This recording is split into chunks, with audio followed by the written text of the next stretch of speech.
Abran sus Biblias en el libro de Salmos, capítulo 42.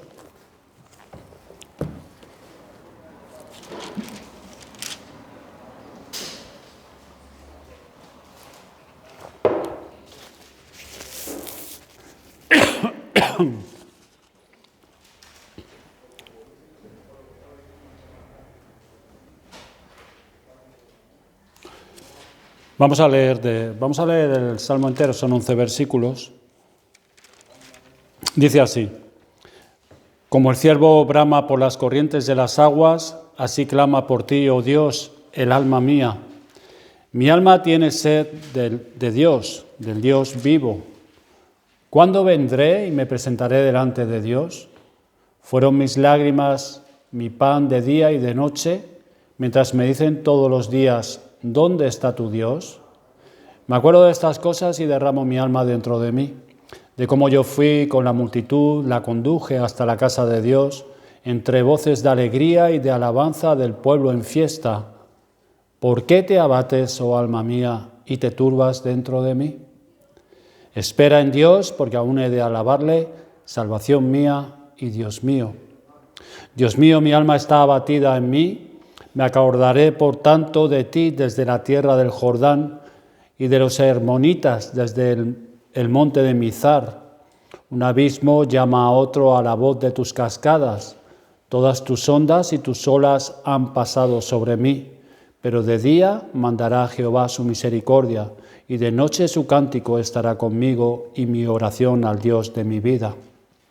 Diré a Dios, roca mía, ¿por qué te has olvidado de mí? ¿Por qué andaré yo enlutado por la opresión del enemigo? Como quien hiere mis huesos, mis enemigos me afrentan, diciéndome cada día: ¿dónde está tu Dios? ¿Por qué te abates, oh alma mía, y por qué te turbas dentro de mí? Espera en Dios, porque aún he de alabarle, salvación mía y Dios mío. Este es el Salmo 42, escrito por David. Nuestro versículo principal va a ser el 11. ¿Por qué te abates, oh alma mía, y por qué te turbas dentro de mí? Espera en Dios, porque aún he de alabarle, salvación mía y Dios mío. Vamos a tener unas palabras de ayuda al Señor. Padre, Señor, te alabamos, seguimos en adoración delante de ti. Quisiéramos que nuestros corazones, nuestras mentes sean agradables a ti en este momento. Pedimos tu ayuda tanto para predicar tu palabra, tu gracia, y también, Señor, gracia y socorro para los que están sentados y tienen que escuchar el mensaje. Mi deseo, Señor, es que sea tu palabra bendecida por ti, para que sea fructificada, para que caiga en el corazón, la mente de los hermanos, de los amigos, y pueda ser, Señor, de edificación para la iglesia, fortaleza, consuelo, gozo, y también para salvación a aquellos que todavía no son salvos, y que redunde también en alegría y gozo. Señor, tuya es la salvación, tuya, Señor, es darnos el pan nuestro de cada día para nuestra alma, y en ti confiamos y en ti esperamos. Te lo pedimos en el nombre de Jesucristo. Amén.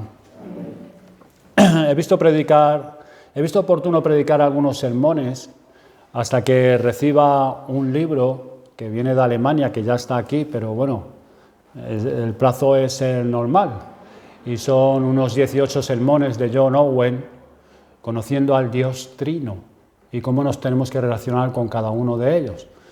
Entonces, pues bueno, mirando libros que tenía allí y también un poco por la experiencia que llevo unas semanas pasando, este versículo, espera en Dios porque aún he de alabarle, salvación mía y Dios mío, ha sido de mucha ayuda para mí y de mucho consuelo. Entonces, pues bueno, he visto oportuno coger algunos sermones de momento. El autor es William Bridges. Fueron predicados estos sermones en Londres en el año 1648.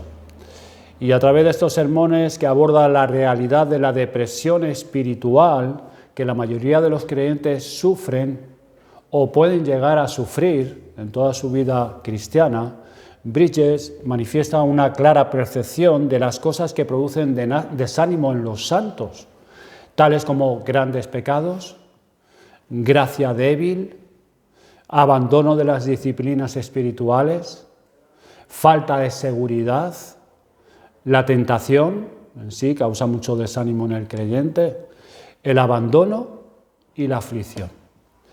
La mayoría de lo que voy a exponer proviene del entendimiento y sabiduría de este hombre que tiene una mente brillante y con un corazón de médico de almas, pues no solo presenta un diagnóstico correcto que representa más de la mitad de la curación, sino que ofrece las directrices para aplicar el remedio. Y he querido centrarme en lo que considero más apremiante e importante para nosotros, agregando algunos comentarios propios y algo de desarrollo, pero la mayoría proviene del autor. Todo lo que voy a decir, casi todo, proviene del autor, para que también estén tranquilos.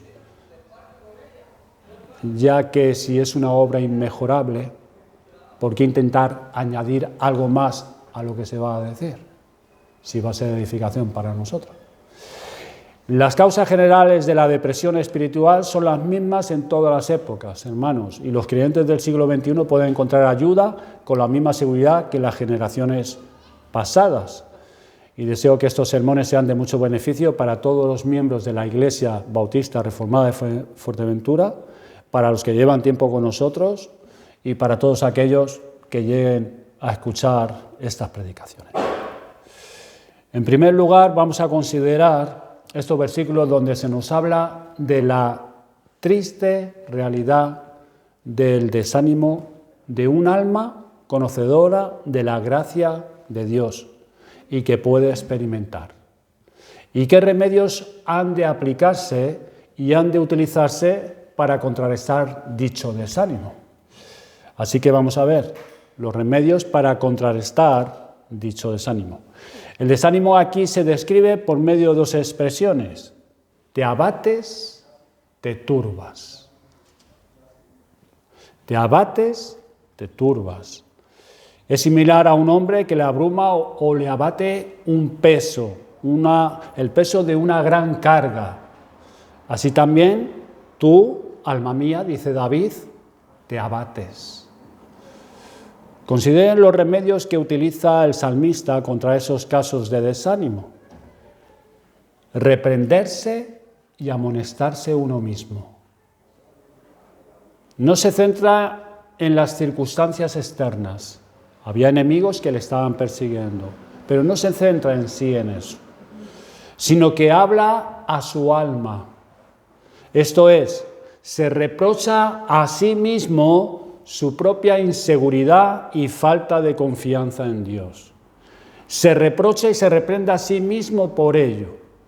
Y nosotros deberíamos hablarle a nuestra alma, no como si fuera un ser diferente a nosotros, mi alma y yo soy otro. No, pues nuestra alma somos nosotros mismos, lo que somos.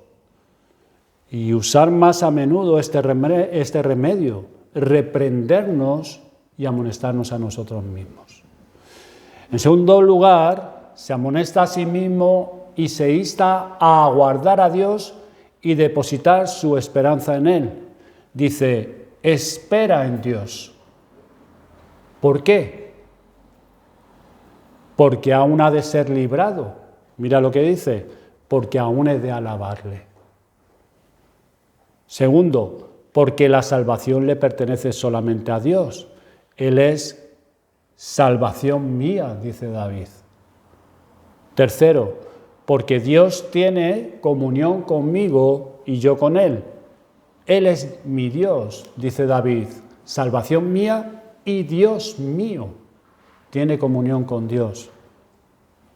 Dios mío. Existe una paz interior y una serenidad del alma que caracteriza a los santos que constituyen el pueblo de Dios.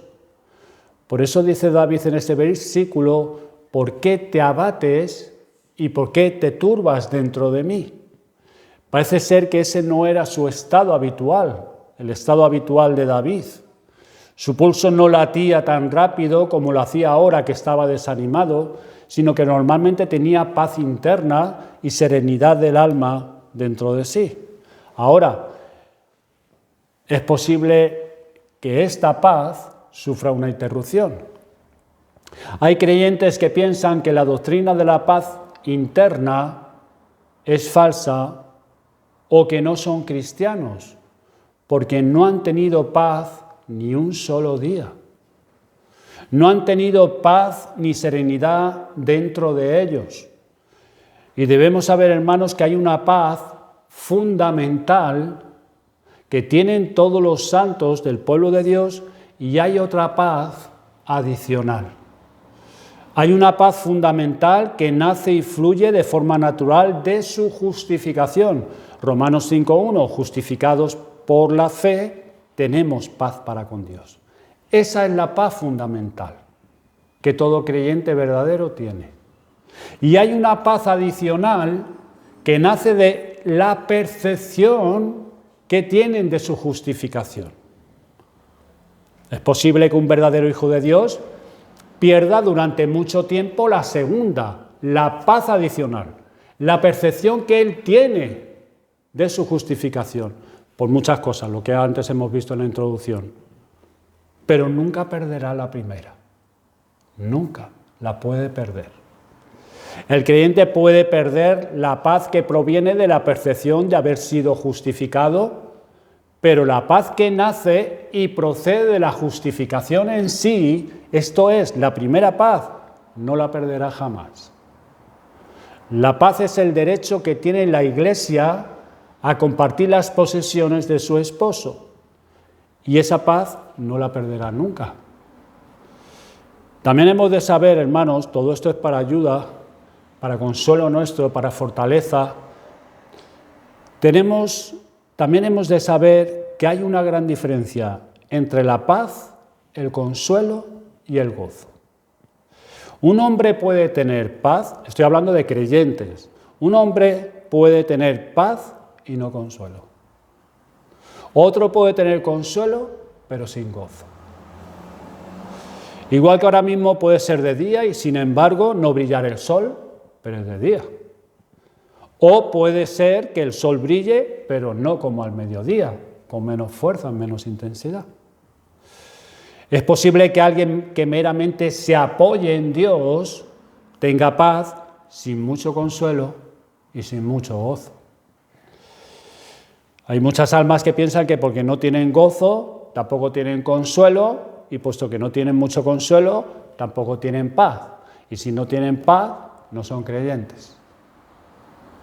Hemos de esforzarnos, entonces, tú y yo, en conocer la diferencia de estas cosas, para que no se aproveche el enemigo de nuestras almas, para que no caigamos en un desánimo. Así que tienes que tener claro que puedes tener paz, pero estar atravesando un tiempo en que no tienes gozo. Esa paz fundamental la tienes dentro de ti, pero esa paz adicional se puede perder durante un tiempo. No tener gozo, no tener consuelo. También debes saber que hay una paz secreta, latente, esto es, oculta, y otra paz evidente. Es posible que un hombre piadoso en tiempos presentes esté abrumado por muchos problemas que pueda estar atravesando ahora mismo, pero cuando llega la aflicción y la hora de la muerte, entonces tiene paz y consuelo. Y te preguntas, ¿por qué? Porque eran cosas que ya estaban en él antes, pero estaban en el fondo de su ser y él no lo sabía, no era consciente de su existencia. Y es cierto que los santos se afligen y se regocijan de poder afligirse, se sienten mal por su pecado, pero encuentran un reposo y serenidad en el hecho de poder sentirse mal por él. No tienen paz debido a su pecado, pero tienen paz por el hecho de que no pueden tener paz debido a su pecado. ¿Eso se ha entendido? Lo voy a repetir. Es cierto que los santos se afligen y se regocijan de poder afligirse. se sienten mal por su pecado, pero encuentran, porque no puede haber deleite con el pecado, somos nuevas criaturas, me siento mal por mi pecado, pero encuentro un reposo y serenidad en el hecho de poder sentirme mal por él. Si no me sintiera mal por él, ahí ya no tienen paz debido a su pecado, su paz exterior, porque están siendo tentados, pero tienen paz por el hecho de que no pueden tener paz debido a su pecado. Qué buena señal, ¿eh?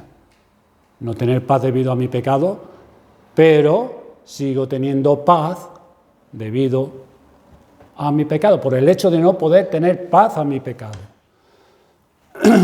¿Cuál es la esencia de esta doctrina y qué se deduce de ella? Que habiendo considerado todas estas distinciones, descubrimos que no hay cristiano alguno de quien no se pueda decir que hasta cierto punto tiene paz dentro de sí. Si tienes paz interior, aunque carezcas de paz exterior, podrás soportar todas tus cargas. En Proverbios 18:14 dice, el ánimo del hombre soportará su enfermedad, mas ¿quién soportará al ánimo angustiado? El hombre angustiado puede soportar su enfermedad solamente si tiene paz dentro de sí. Si su corazón está limpio, por así decirlo, y tiene paz dentro de sí, será capaz de sobrellevar su carga. Y sabemos el tiempo que nos ha tocado vivir. No podemos estar seguros de que haya paz durante todo un día. Puede aparecer una nube repentina durante la noche y que todas nuestras comodidades se vayan al traste. Hay amenazas continuas de guerra nuclear, del comienzo de una tercera guerra mundial, de hambrunas. Pero cuán bueno es, hermanos, tener paz interior, tener sosiego y serenidad interiores. Muchos hoy en día buscan la paz interior, pero las buscan en lugares equivocados. La buscan en las filosofías orientales, en el budismo, en el yoga, en la religión, en la metafísica, en muchas otras cosas que la Biblia llama cisternas rotas, donde no hay aguas. Si lees Job 22:21, encontrarás que es teniendo relación con Dios, el Creador, que trae consigo reposo y verdadera paz. Job 22:21.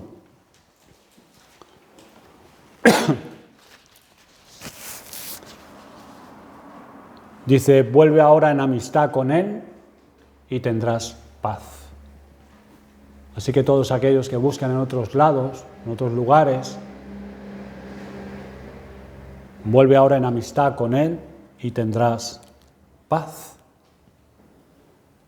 ¿Por qué los santos que constituyen el pueblo de Dios normalmente tienen paz interior?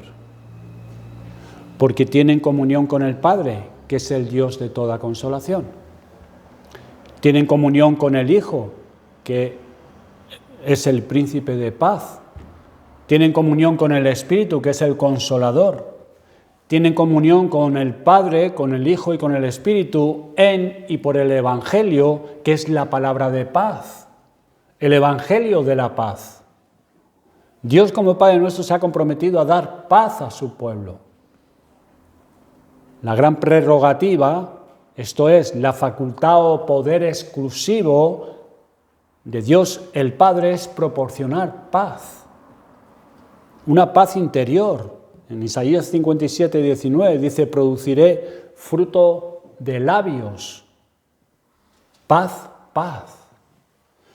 A Dios se le llama el Dios de paz, el Dios de toda consolación, no el Dios de indignación, de toda indignación, ni el Dios de guerra, sino el Dios de paz. Esta es la gran prerrogativa de Dios, proporcionar paz a su pueblo. También Dios se ha comprometido por mandato a dar paz a su pueblo.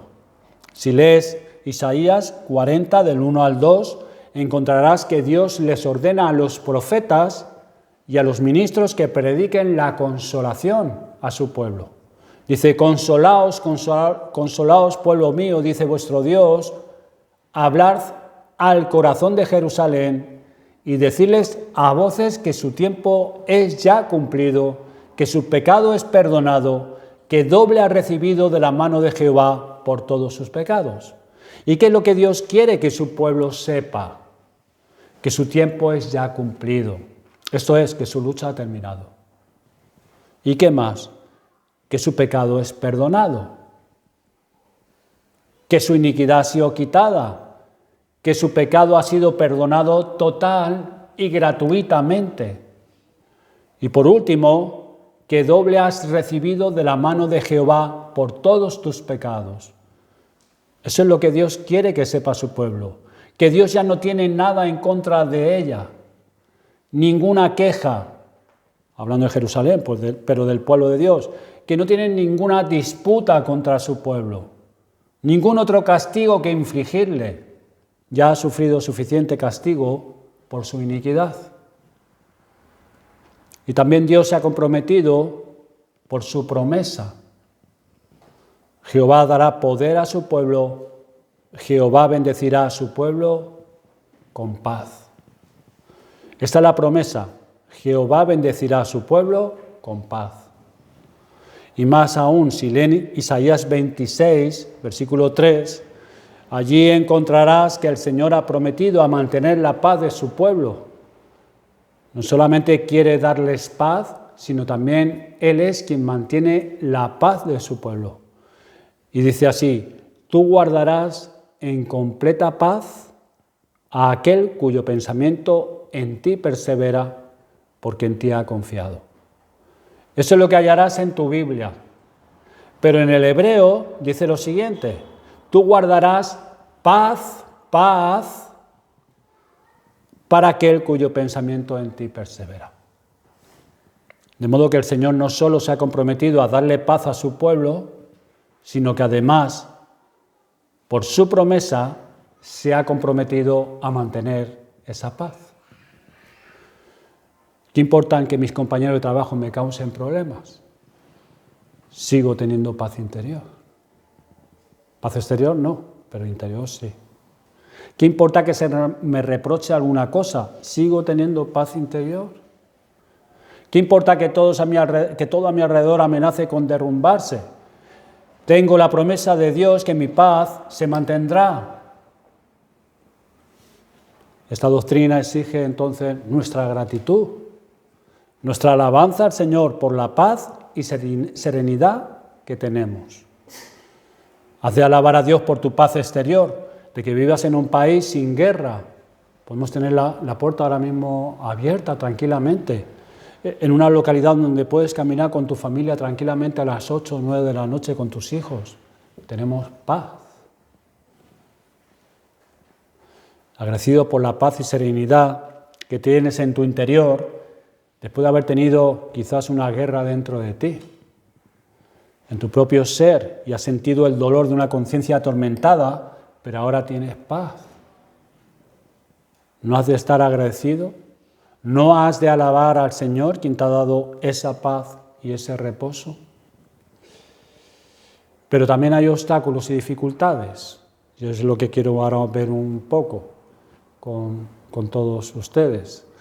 Ahora puede haber cosas que dificulten la gratitud e impidan alabar al Señor por la paz y la serenidad que tenemos, y es el temor que podemos llegar a sentir al pensar que tenemos una paz fingida o falsa. Y la razón es que algunos piensan que su paz es fingida y falsa es porque no continúa o no dura. Otros porque llevan mucho tiempo afligidos y atribulados y hasta ahora nunca han tenido la seguridad del amor de Dios en Cristo.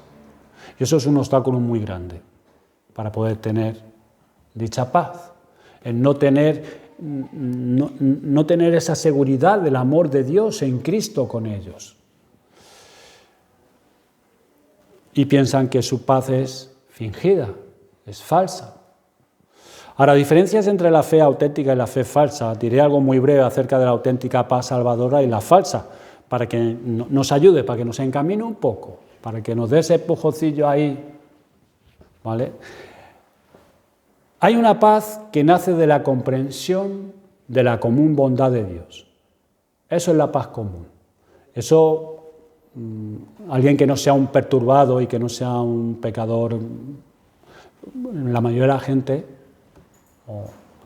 nace de la comprensión de la común bondad de Dios. Dios es bueno, ¿sí? Esa es la paz común. Pero hay una paz especial, que nace de la comprensión del favor especial de Dios y la libre gracia de Dios. Esa es la paz especial. La auténtica paz salvadora es la paz que es fruto de la fe. Justificados, pues, por la fe, tenemos paz con Dios. Y en Romanos 15:13 dice, Dios os llene de paz en el creer. La auténtica paz salvadora se obtiene mediante la fe y es fruto de la fe. Es fruto de la fe. ¿Quieres saber si tu paz es auténtica o falsa? Mi intención no es hacer de detective, sino para que te pruebes tú mismo y a probarte adquieras consuelo y gozo. ¿Tú quieres saber si tu paz es auténtica? La auténtica paz salvadora es la que proviene de la boca de Dios. Fíjese, vayamos un momento a Isaías 85:8.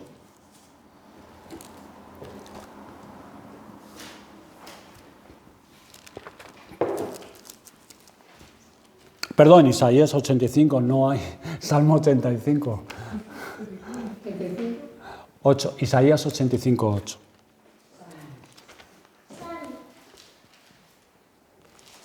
Salmo 85:8, perdón.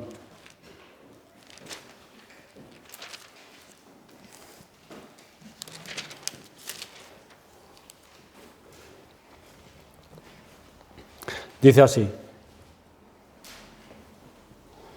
escucharé lo que hablará Jehová Dios,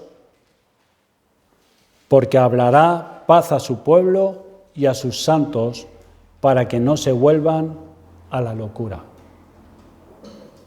Escucharé lo que hablará Jehová Dios, porque hablará paz. Cuando Dios habla paz, lo hace dirigiéndose a un alma que está siendo tentada o que acaba de serlo. Cuando Dios habla paz, lo hace con mano poderosa, dando una paz que ninguna criatura puede dar. Cuando Dios habla paz, es una paz totalmente indescriptible, que sobrepasa todo entendimiento, que no puede expresarse con palabras. Recuerda cuando estabas atribulado ya por la tentación o la aflicción. ¿Acaso no querías que Dios te hablara paz? Fíjate lo que dice: escucharé lo que hablará Jehová Dios, porque hablará paz. Hay una espera por parte del salmista. ¿Una espera en quién? En Jehová. Cuando un alma se encuentra en esa tribulación, aunque se acerquen a él los pastores, hermanos, ministros, y le traigan una promesa y otra tras otra, no hallará descanso, porque ellos no han tenido suficiente poder para consolar esa alma, pero el Señor sí lo tiene. Entonces, para saber si tu paz es auténtica, has de pensar de dónde procede la promesa. ¿A quién escuchaste? ¿A quién escuchas? ¿Si a Dios o al hombre? El Hijo de Dios inclinará su oído y esperará pacientemente y solamente en Dios, para que sea Dios quien hable paz a su alma, no el hombre. Porque el hombre no puede. Pero esa alma atribulada va a esperar en Dios. Porque Dios sí puede traer una palabra de paz a su alma. Pero los demás tendrán buenas intenciones, y traerán una promesa, Pero el alma atribulada, el alma que conoce a Dios, el alma que ya ha experimentado y tiene comunión con Dios, y a lo mejor su comunión habrá sido rota un poco o que no va a esperar en Dios. Esa es la señal.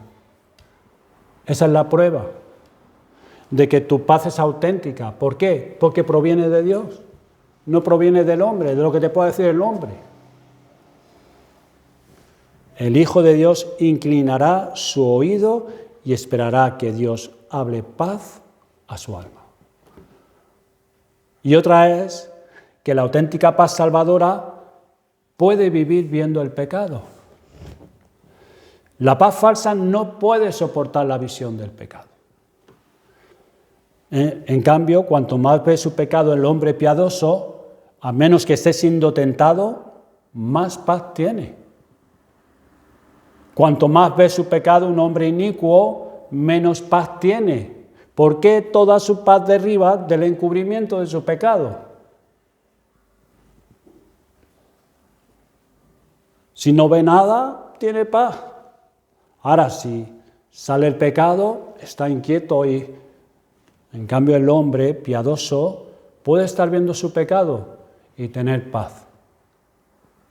Quizás no tenga gozo, no tenga consuelo, pero tiene paz interior.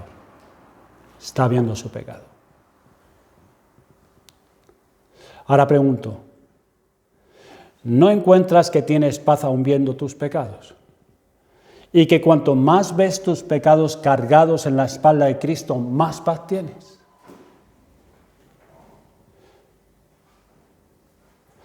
Yo les quiero dar las gracias porque sé que están orando por mí y por mi enfermedad, pero también a algunos les he dicho que también oren no solamente por mi enfermedad, porque estoy tratando también con pecados bastante fuertes y pecados que están saliendo que tengo que tratar con ellos. Y cuando yo tengo este pecado y lo llevo a Cristo, pero es un pecado tan fuerte, un pecado que el otro paso es el homicidio, que es la ira.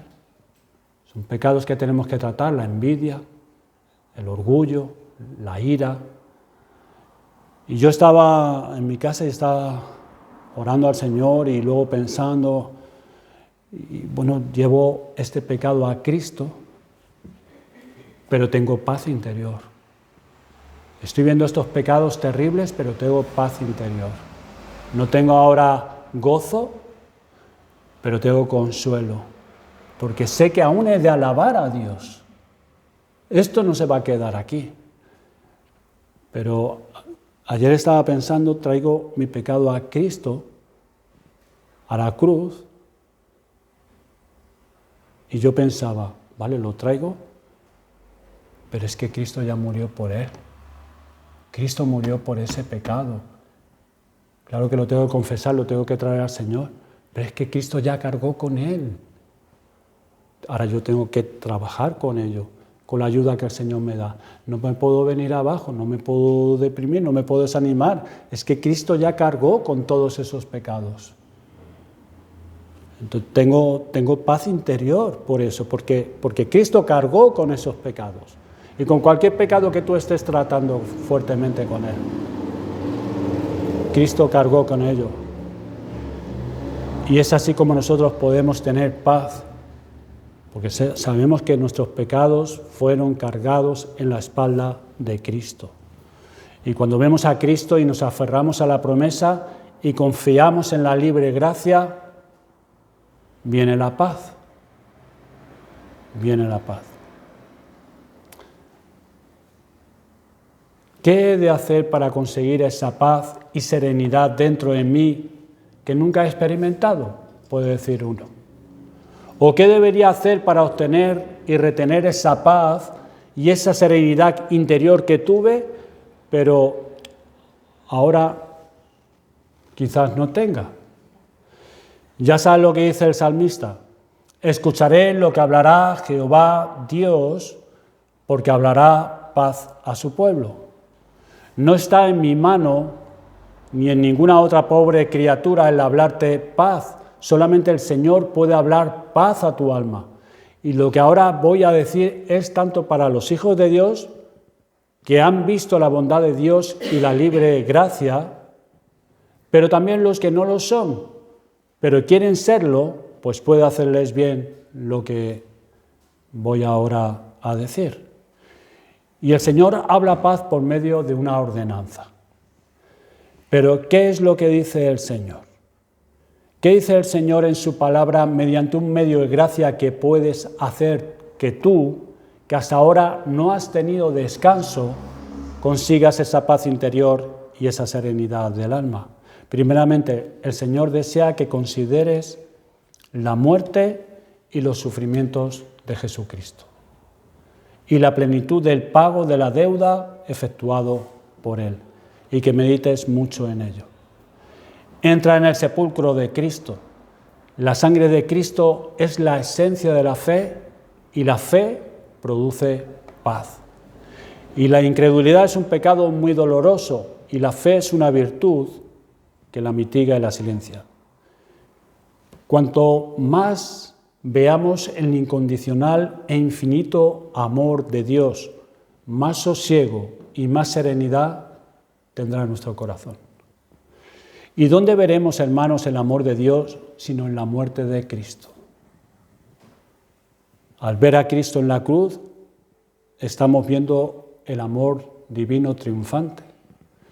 Y toda paz interior auténtica nace de la visión de la paz lograda de forma externa. ¿Dónde encontrarás tal cosa si no es en la muerte de Cristo? Y por eso dice el profeta Isaías que el castigo de nuestra paz fue sobre él, Isaías 53:5. Pero no solamente debemos ir al sepulcro de Cristo y estudiar su muerte, sino que debemos acudir a Cristo mismo para obtener la paz. Él, el gran predicador, ha recibido la comisión para solventar todas las disputas que haya tanto fuera como dentro de nosotros. Y ya conoces sus palabras en Isaías 50, versículo 4. Jehová el Señor me dio lengua de sabios, dijo él, para hablar palabras al cansado. Así que acudamos pues a Cristo y apelemos a ese compromiso suyo diciéndole: Señor, por esa razón recibiste la lengua de los sabios para que supieras hablar palabras al cansado, y yo, Señor, soy una de esas almas cansadas por la carga de mis pecados o por la carga de mis tentaciones y de mi tribulación interior. Así pues, Señor, háblale a esta pobre, herida y cansada alma. Así que acude, por tanto, de este modo a Cristo. Pero al acercarnos a Cristo y presentarles estos ruegos, asegúrate de que te acerques a Él con integridad. Cuídate de no desear la paz meramente por el consuelo de tenerla, sino como algo que ayudará a la gracia que ya has recibido. Y cuando te acerques a Cristo para pedirle paz, lleva contigo la promesa. Acude a Él apelando a una promesa que tengas en la Escritura, que el Señor te haya dado. Acude a Cristo y espérale con paciencia. Espérale solamente a Él y permanece a su lado. Algunos dicen estar esperando a Dios, pero no permanecen a su lado. Dejan de orar si ven que no reciben consuelo inmediatamente. Pero tú espérale con paciencia y permanece en su camino. Y cuando vayamos a lamentar nuestro pecado, esto es muy importante también, comencemos desde lo alto, con Cristo. No pensemos siempre por abajo, por el pecado, para después ascender hasta Cristo. Y lo voy a explicar por qué. En vez de eso, comienza en lo alto con Cristo, para así, mediante tu humillación, caer de rodillas a causa del pecado. ¿Por qué? Porque si comienzas por Cristo, seguro que descenderás hasta tu pecado y serás humillado por él. Pero si comienzas con el pecado, no es seguro que vayas a ascender hasta Cristo. ¿Y cuál es la razón? Porque si tú te humillas antes de ir a Cristo, no tendrás mucha paz y consuelo en tu humillación. Mientras que si en primer lugar acudes a Cristo y luego lo llevas contigo a tu humillación, entonces obtendrás mucho consuelo y paz. Asegúrate de llevar contigo a Cristo cuando lo hagas. No comiences siempre con el pecado para ascender hasta Cristo, sino comienza con Cristo para caer humillado por el pecado. ¿Por qué? Porque hay muchas veces que empezamos por el pecado, con nuestra humillación, y entramos en un bucle de condenación, de pecado, de sentimientos, que es muy difícil ascender hasta Cristo. Muy difícil. A mí me ha pasado. No, luego me levanto igual. No he tenido ni paz ni nada. En cambio, si primero asciendo hasta Cristo y miro a Cristo, su amor, cómo Él dejó su trono, cómo vino hasta aquí, las muestras de amor de Dios, de su bondad, de Cristo en la cruz, de cómo sus tratos personales conmigo, todo eso me hará que luego pueda yo ir hasta mi humillación, me va a llevar y puedo obtener la paz de Cristo.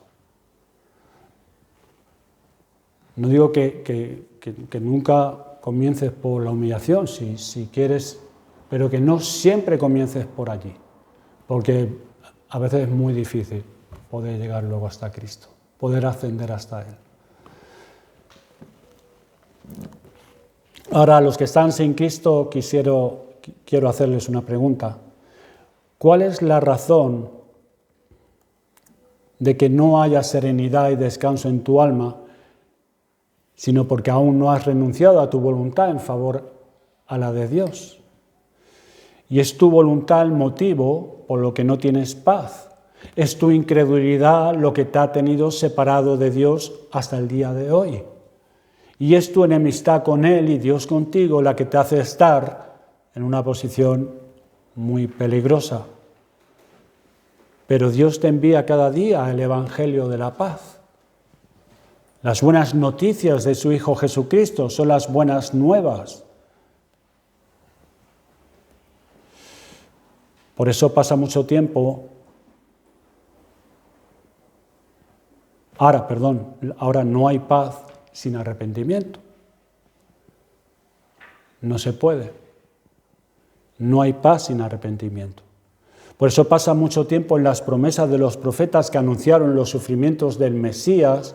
Lee los evangelios acerca de la pasión, muerte y resurrección de Jesucristo, y que por la bondad especial de Dios puedas decir: Señor, desearía tener paz, y puedas apropiarte de la libre gracia de Dios en Jesucristo. Bueno, vamos a orar, hermanos.